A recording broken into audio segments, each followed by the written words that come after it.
The ballroom held 300 people in black tie, and Caleb Wren stood among them in a work shirt with a grease mark on the cuff. He was on one knee behind a screen of potted ferns, a service panel open in front of him, a two-way radio clipped to his belt. The building had called him in an hour before the doors opened. The main chiller that fed the kitchen coolers and the ballroom air had been short-cycling all week, and nobody with a tuxedo and a checkbook wanted to hear that the ice sculptures might weep before the speeches. He had almost gotten it stable when the event chair found him. "Someone call maintenance," Camille Ashworth said, loud enough for the two nearest tables, "to remove the maintenance."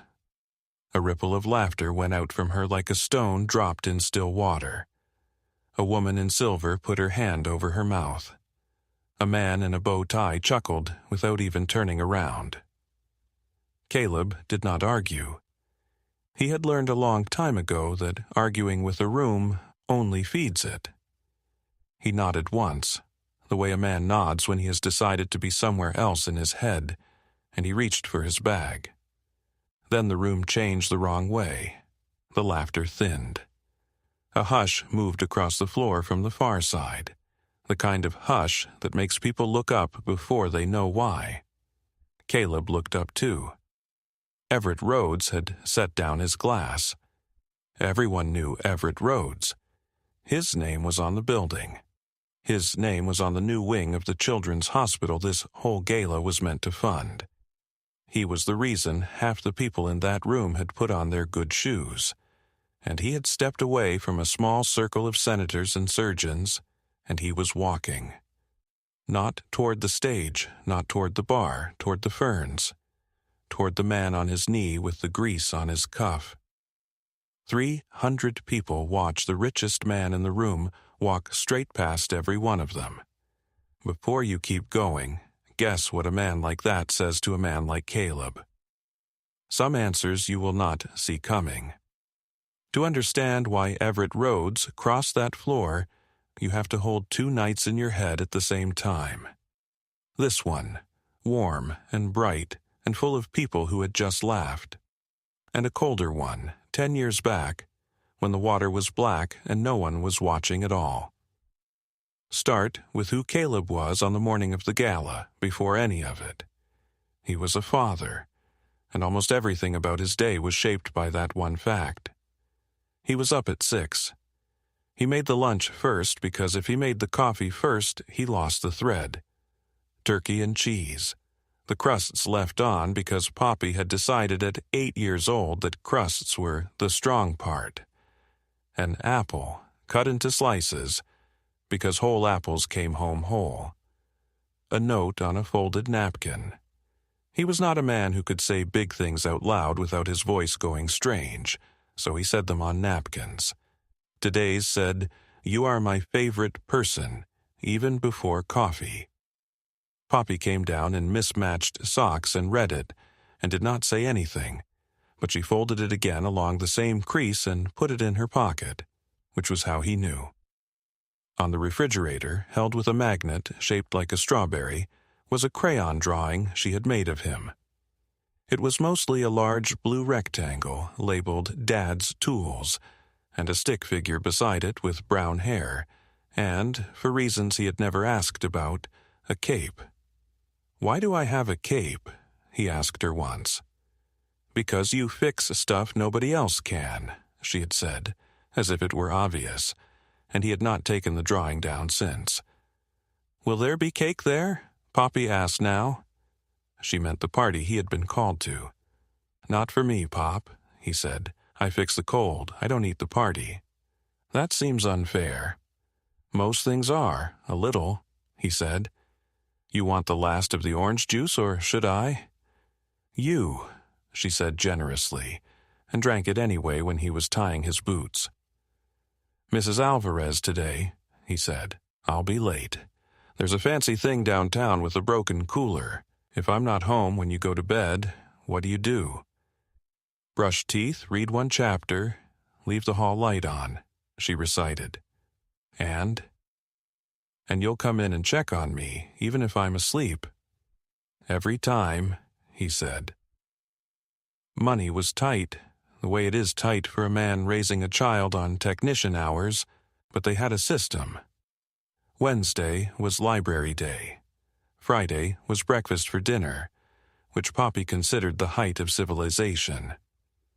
On the hard days, the ones around a certain date in spring when the apartment felt too quiet, they made her mother's pancake recipe from the card in Hannah's handwriting, and they did not talk much, and that was allowed. Caleb had learned that grief was not a thing you fixed like a compressor. You just kept the house warm around it and waited for the season to turn.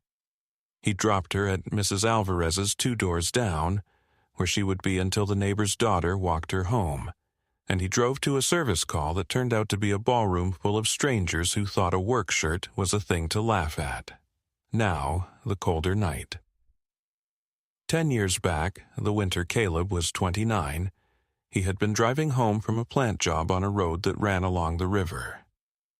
It was late, and the road was empty, and the rail on the old bridge was slick with black ice. He saw the headlights before he understood them. A car came the other way, too fast for the weather, and when it reached the bridge it did not turn with the road. It hit the rail, and the rail gave, and the car went over into the water almost without a sound, which was the part he would remember for years.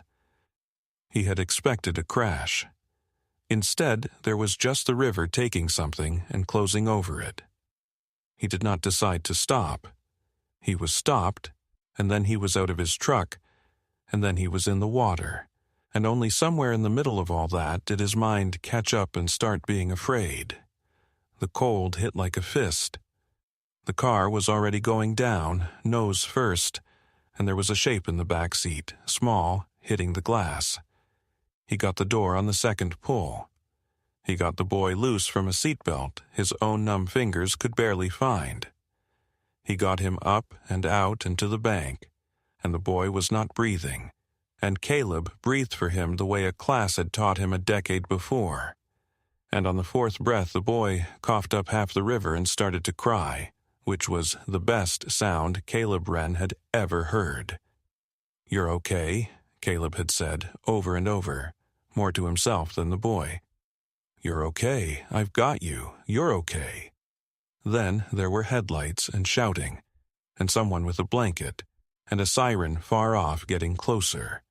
And Caleb, soaked through and shaking so hard he could not have signed his own name, did a thing that would have made no sense to anyone in that ballroom. He stepped back into the dark. He walked to his truck. He drove home. He told Hannah only that he had gotten cold on the drive.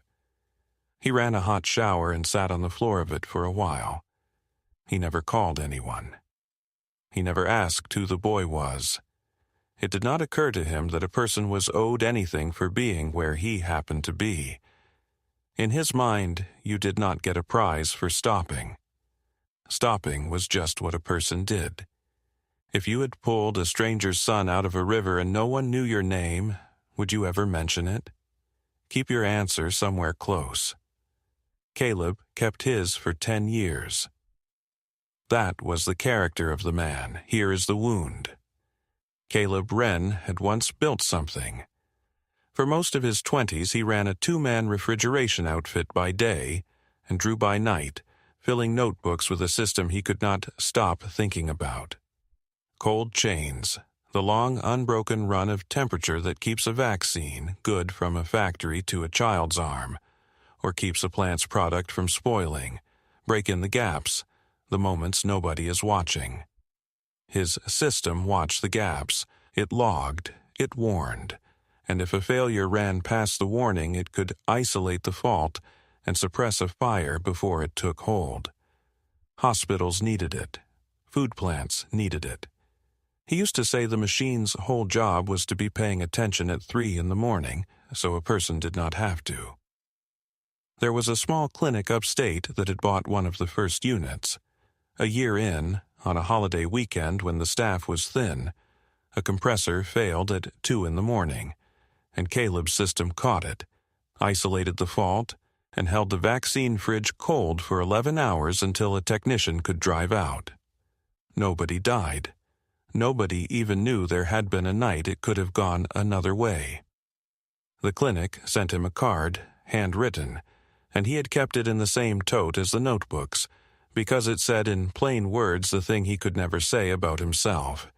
It said, "Because of your work, a very ordinary morning happened here, and we are grateful for the ordinary morning." In 2014, he and Roland Pike incorporated Wren Cold Systems. Caleb was the engineer and the majority founder. Pike ran the money, the contracts, the handshakes Caleb was no good at. Their bookkeeper was a quiet, careful man named Dennis Carr, who kept the numbers honest and his opinions to himself. For a few years it worked. Caleb married Hannah. The company grew. He thought he had built a life that would hold. "You're the brains, I'm the suit," Pike used to say, clapping him on the shoulder in front of clients. "He designs it, I sell it. Beautiful." Caleb had liked him. That was the part that was hard to say out loud later. He had liked Roland Pike and trusted him, and been glad to have a partner who could do the room while Caleb did the work. In 2019, Pike walked him through what he called paperwork. There was a share issue Pike explained in a way that sounded reasonable and was not, and a filing cleanup on the flagship safety design, and Pike slid the pages across the table in a boardroom with good light and bad intentions. "It's just paperwork, Caleb," Pike said. "The work's still yours. This just makes the company cleaner for the bigger contracts. Banks like clean." "Why is my name off the revision?" Caleb asked, because he had noticed that much. "It's on everything that matters," Pike said smoothly. "This is a formatting thing. Legal wants one inventor of record for the filing. It's simpler. You want the hospital contracts or you want to argue about a header? Caleb signed, because you trust your partner or you do not have one. What he did not know, because he did not read the revision numbers the way a lawyer would, was that the design was being registered under the company with Pike named as inventor, on a revision that quietly buried Caleb's original drawings. Dennis Carr signed where he was told to sign. Dennis Carr looked at the floor while he did it, and Caleb noticed that too, later in memory, the way you notice a warning you drove straight past. By the time Caleb understood what had happened, the shares were diluted. The design had his partner's name on it, and the lawyer he could afford told him the truth costs more than justice most of the time. He was 32. He was, on paper, a former employee of a company he had founded. He was going to fight it. He had the notebooks, dated, and the early drawings, and Dennis had signed things that did not add up if you knew where to look. He was building the case. Then, in 2021, Hannah got sick. There is a kind of choosing that does not feel like choosing. It feels like the ground deciding for you. Caleb put the fight in a plastic tote and put the tote in a closet and put everything he had into the 18 months that were left. Poppy was 4 when her mother died. Caleb was a widower at 35, with a design somebody else's name was on, and a little girl who needed him more than he needed to be right. He took steady contract work, technician hours, other people's buildings, a paycheck that came every 2 weeks. It was enough. It let him be at every pickup. He kept the tote, though he told himself he did not know why. At the gala, after the laughter, the first person to treat him like a person was Reese Sinclair. She ran the hospital foundation, which meant the gala was hers to worry about, and she had seen the whole thing from across the room. The chair's little joke, and the sound it made. She found him in a side corridor near the loading dock, where he had gone to let the plant settle and to let himself settle. She was younger than he expected for someone running the whole show, early 30s, in a deep green dress, and she looked genuinely upset. Not the polished upset people wear at events, but the real thing. "They were wrong out there," she said. "I'm sorry. That was awful. And it was in my house, and I'm sorry." "People usually are wrong." Caleb said. "You're the first one to say it out loud." She got him a chair. She got him a plate from the kitchen, real food, and set it on an equipment case like it was a table. He noticed she stayed. She noticed his hands, the burns and the old scars, the hands of a man who fixed things for a living, and she did not look away from them the way people did. "You keep buildings from cooking their guests," she said. "That's more useful than half the people in tuxedos in there. Don't let them hear you," he said, and she laughed, and something moved between them that neither of them was looking for and both of them felt. "How long have you done this?" she asked. "Fixing cold? Most of my life? I like problems that have an answer. You turn the right screw, the room gets comfortable, everybody stops yelling." He looked at her. "Yours don't have answers like that, I bet." "Mine mostly wear cufflinks," she said. "You can't turn a screw on a man with cufflinks." "No," he agreed, "you can't." She was quiet a second, watching him eat. "You're not what I expected the technician to be." "What did you expect?" "Someone who'd let me apologize and move on," she said. "You make it harder than that. You make a person want to stay in a service corridor." "Eat," she added quickly, before either of them could sit in that. "I have 3 fires to put out and none of them are yours." She went. He ate, standing up anyway, out of habit, and found that he did not want the corridor to end. The ground shifted at 8:45. The backup chiller stumbled. Caleb felt it before the alarm, a change in the note of the machine the way you feel a car about to stall.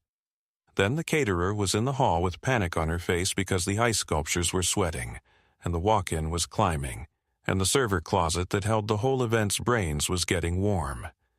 He read the plant the way other people read a face. Head pressure too high. A condenser fan seized on the roof unit. Superheat wandering. He worked the sequence out loud to nobody, calm while men in good suits hovered at a distance and asked how long. 12 minutes, he told them, and it was 11. Estelle Boyd, who had run the catering floor for 30 years and had seen every kind of person come through a service door, watched him swap the fan motor with the sure hands of a man who had done it 1,000 times, and then handed him a bottle of water without being asked. "They don't know you just saved their party," she said. "They're not supposed to," Caleb said. "That's the job." "I've been doing service floors since before that chairwoman was born," Estelle said. "I can tell in about a minute which side of a door a person really belongs on. You belong on the good side, honey. They just haven't figured it out yet." The machine came back under his hand, the note settling, the cold rolling back into the room, and Caleb let out a breath he had not known he was holding. It was Reese who put the second piece in place without meaning to. She came through looking for him, and she was holding a printed program, and she stopped when she saw his face because he had gone still in a way that had nothing to do with the chiller. On a bid slide propped by the stage, next to a rendering of the new wing, was a company name and a design he knew better than his own handwriting. Wren Cold Systems, the favored bidder for the hospital's cold chain safety contract.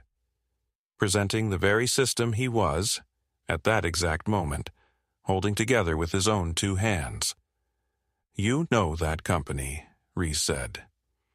"I used to be that company," Caleb said. "The Wren is me." She looked at the slide and then at him, and he watched her do the math and arrive somewhere that made her angry on his behalf. "That's your design on our contract," she said slowly, "and you're the one they hired to fix the air conditioning." "Life has a sense of humor," Caleb said. "It's just not very kind about it." After that came the squeeze, which is what it always is. Not a villain twirling anything. Just a lot of good reasons to keep your head down.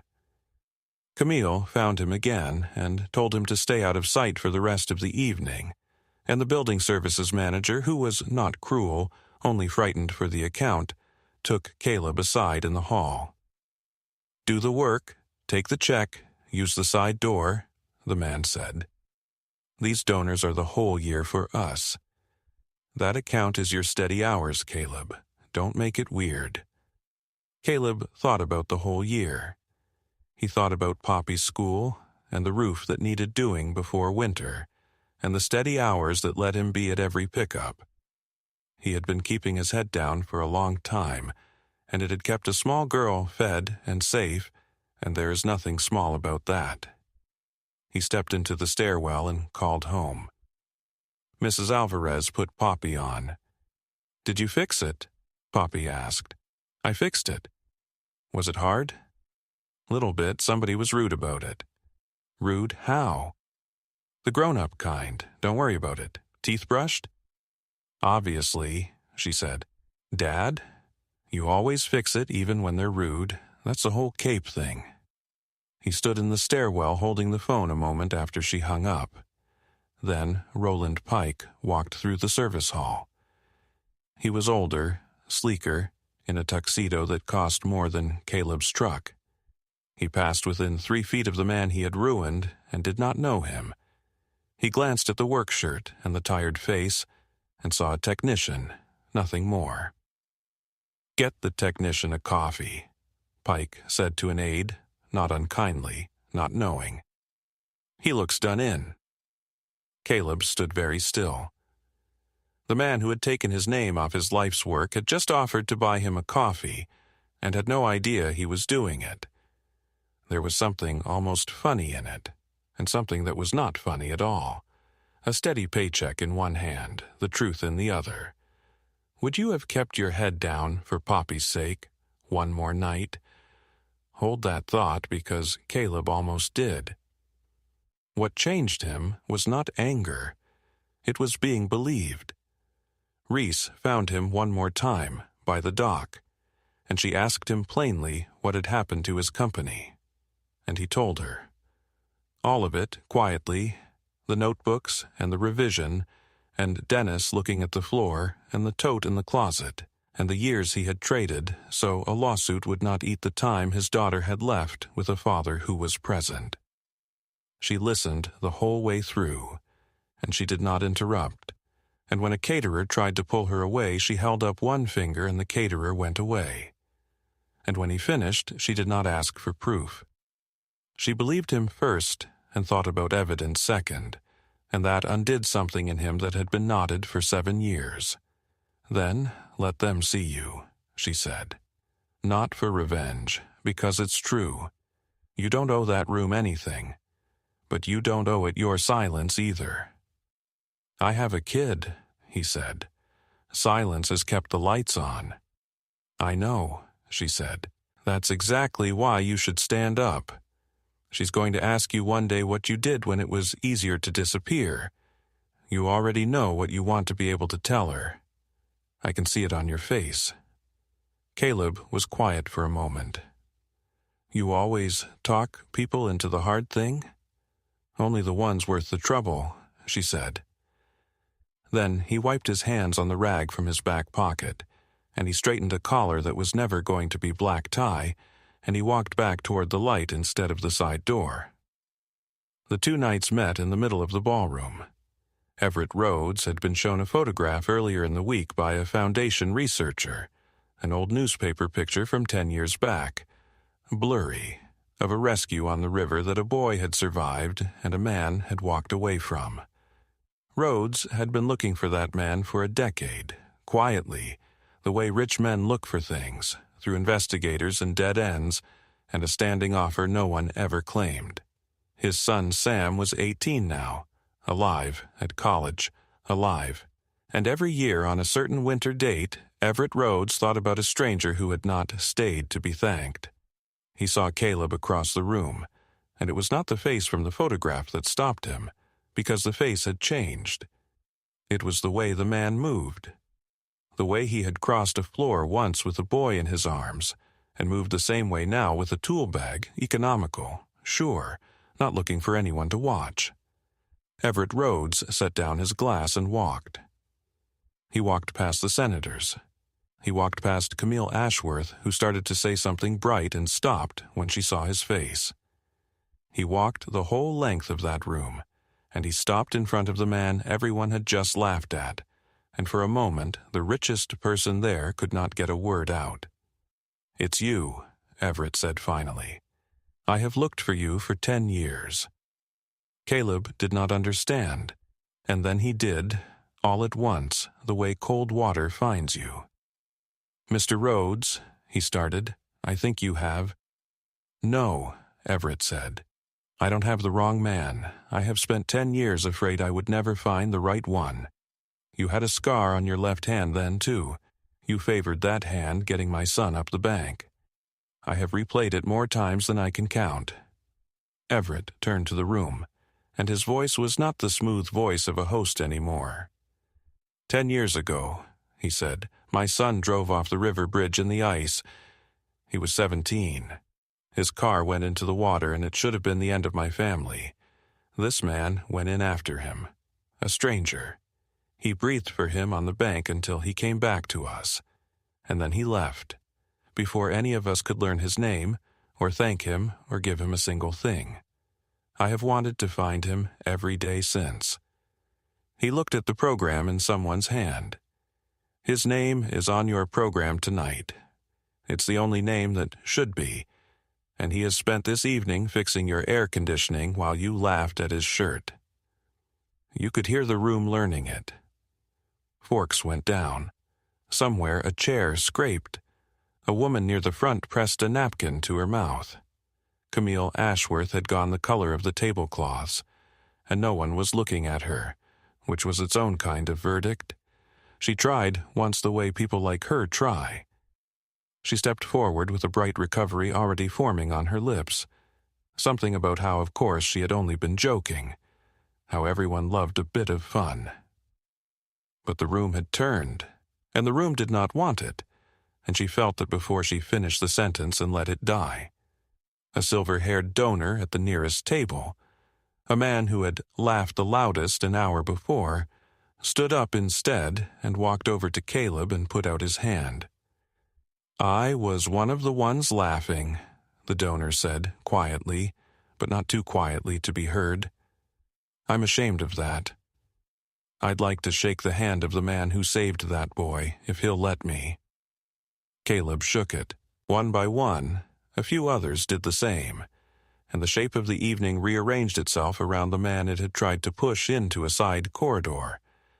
And then the second truth arrived, because Everett Rhodes was not a slow man. He looked at the bid slide by the stage, the one that said Wren Cold Systems, and he looked at the man in front of him, whose name was Wren, and Caleb watched him understand the whole shape of it without a word being spoken. "That's your design," Everett said. It was not a question.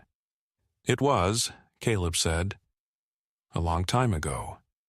"And the company presenting it tonight," Everett said, slower now, "does not have you in it." "No, sir, it doesn't." Everett Rhodes put a hand on the shoulder of a man in a work shirt, in front of 300 people who had come to be near his money, and the gap between how Caleb had been seen and who he actually was closed like a door. "Then we have 2 things to fix tonight," Everett said quietly so only Caleb heard it. "And I am very good at fixing the second kind." What happened next happened with grace, but the grace was aimed. Dennis Carr came forward 2 days later. He had been at the Gala, in the back, running a corporate table he no longer believed in, and he had heard the whole thing, and something that had been sitting on his chest for 7 years finally moved. He came to the foundation office with a folder. Inside was a copy of the buried revision, the real one, dated, and a memo he had never sent, and his own written account of what he had been told to sign and why. "I signed where he told me to sign," Dennis said.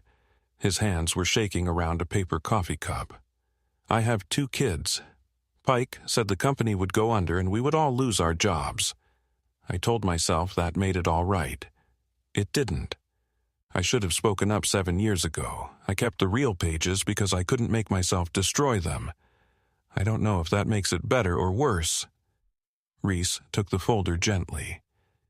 Caleb looked at the frightened man who had helped ruin him, sitting there smaller than he remembered, and he found he did not have it in him to add to the weight Dennis was already carrying.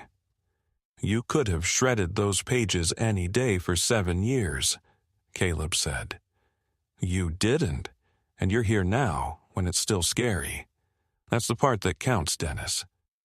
Dennis Carr put his face in his hands, and when he took them away he looked 10 years younger and about to cry. Your notebooks, he said. The blue ones. Are they still dated? Every page, Caleb said.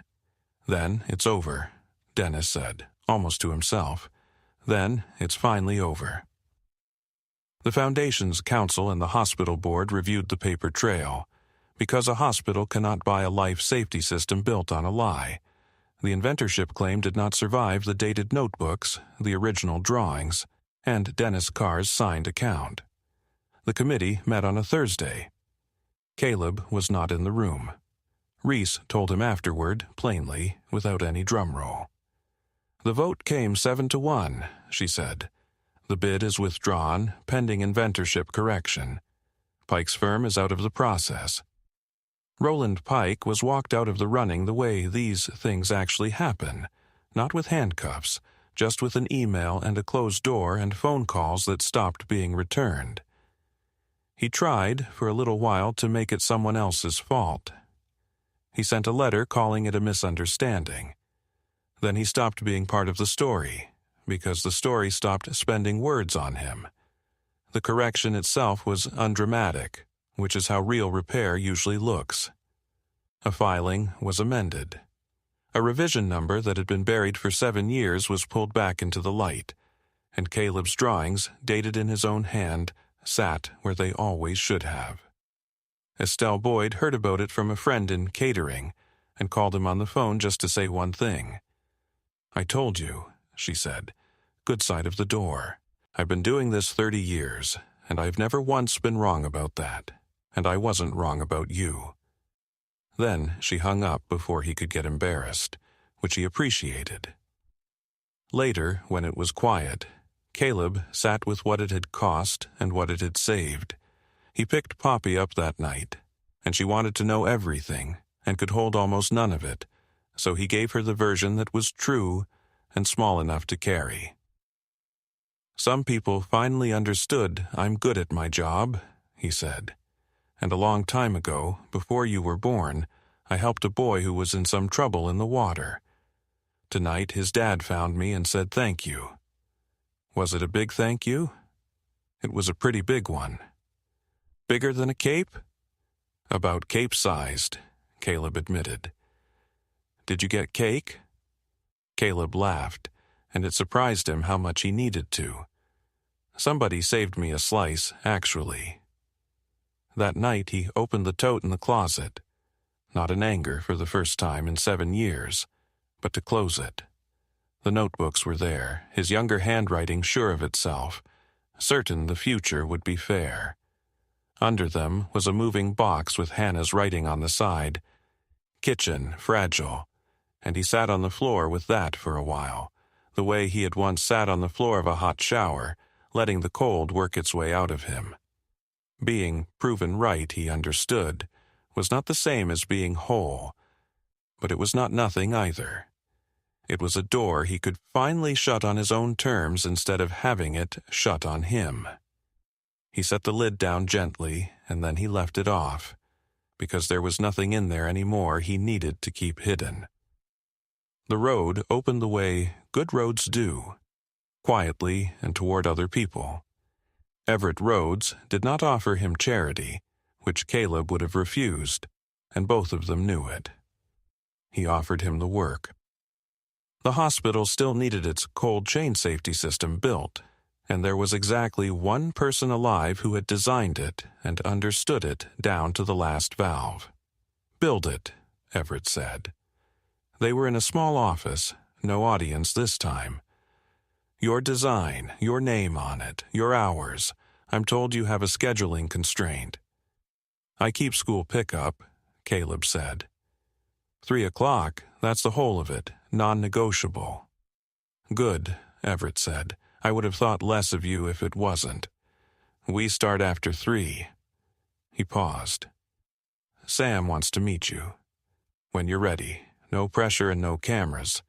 He's a good kid. He's a good kid because a stranger decided he was worth getting cold for. I'd like that, Caleb said, and found he meant it. Sam came to the shop on a Saturday, a tall young man with his father's steady eyes and none of his father's polish, which Caleb liked. For a while, neither of them knew what to do with it. You cannot rehearse a conversation like that. I don't remember much, Sam said finally. The water, somebody counting, a voice saying I was okay when I really wasn't yet. He looked at his hands. My dad has spent 10 years trying to find you, and I think part of me was scared too, because what do you say? You don't have to say anything, Caleb said. You grew up, you're standing here. That's the entire thank you. That was always the only thank you I wanted, and I got it before I even knew your name. Sam nodded, and his eyes were wet, and then he asked if he could see the shop, and Caleb showed him the blue notebooks and the bench and the little clinics card on the wall, and it was easier after that. The way things are easier when you stop trying to be equal to a moment and just stand next to another person for a while. Reese and Caleb did not become anything grand overnight, which is how the real ones tend not to. There was a weekday, a few weeks on, no gala, no occasion, coffee at a diner because they had both somehow ended up free, and neither of them had said the word date out loud, which was maybe why it worked. Poppy came along because Poppy came along to most things. She studied Reese over a stack of pancakes with the frank attention of an 8-year-old, and then she delivered her verdict without being asked for it, which is the only kind that means anything. You can hold his other tool bag, Poppy told Reese. He has 2. The blue one is heavy. He doesn't let just anybody. Reese looked at Caleb, and her eyes were bright. Is that true? She's never offered anybody the blue bag, Caleb said, in her whole life. You should feel honored. I think I just passed something, Reese said. You did, Caleb said. That was the whole interview. There's no part 2. Under the table, without any announcement, her hand found his, and neither of them made a thing of it, and Poppy pretended very hard not to notice, which meant she had noticed everything. Weeks later, he was back on a ladder at the hospital, in a mechanical room that hummed the way a healthy building hums, and his badge, clipped to his shirt, read his own name over the words Wren Cold Systems. A young technician was handing him tools and working up the nerve to ask something. How do you stay so calm? The kid said finally. When a system's going down and everybody's watching and yelling at you? Caleb thought about it. He thought about a black river and a bright ballroom and all the rooms in between where he had kept his hands from shaking by an act of will. You keep your hand steady, he said, and you fix the cold. The room catches up when it catches up. It always does sooner or later. Your job is to be right and be kind while you wait for it. Mostly, the kind part is the harder one. He climbed the ladder to check a sensor. Below him, through the little window in the mechanical room door, a small figure was waving a fresh piece of paper. Poppy, come with Reese to bring him lunch, holding up a new crayon drawing. 3 stick figures this time, and a coffee cup between them, and the same stick figure with the cape. He waved back. Dad, Poppy called through the door, muffled and delighted. I saved you a slice. And Caleb Wren laughed, up on his ladder and went back to work.